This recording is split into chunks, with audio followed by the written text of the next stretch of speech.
dito sa laro na to, yung wala ka ng ambag, kaya ang ginawa mo na lang nag-ninja moves.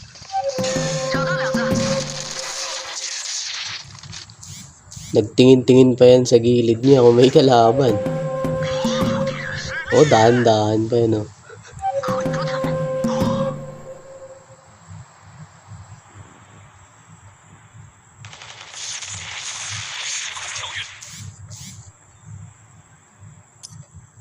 Hulaan nyo, para saan yun? Para saan yung skill ko na yun? Para yun kapag may kalaban dyan na lumabas, te-teleport ako agad dun. At least buhay ako. What a mindset. Ayun, dito nga naubos yung kampi ko. Oy, hindi cheat yan ah. Naka-replay kasi yan. Hindi cheat yan yung nakikita nyo. Naka-replay yan kaya nakikita nyo yung kalaban. Baka isipin nyo, cheat yan eh.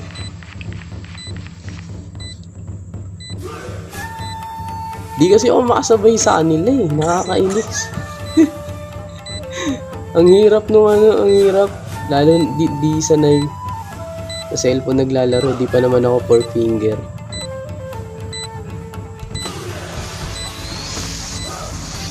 O, ninja moves. Tan.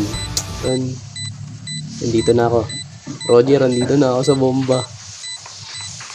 Antayin na lang natin umalis yung mga kalaban. Pagpasabog na, okay na, nakaalis na. Maririnig mo kasi yung ano nila, footstep eh. Kapag naglalakad sila, hindi. Kaso namatay lang. At least may ambag. Yung isang puntos na yun ay yung ambag ko.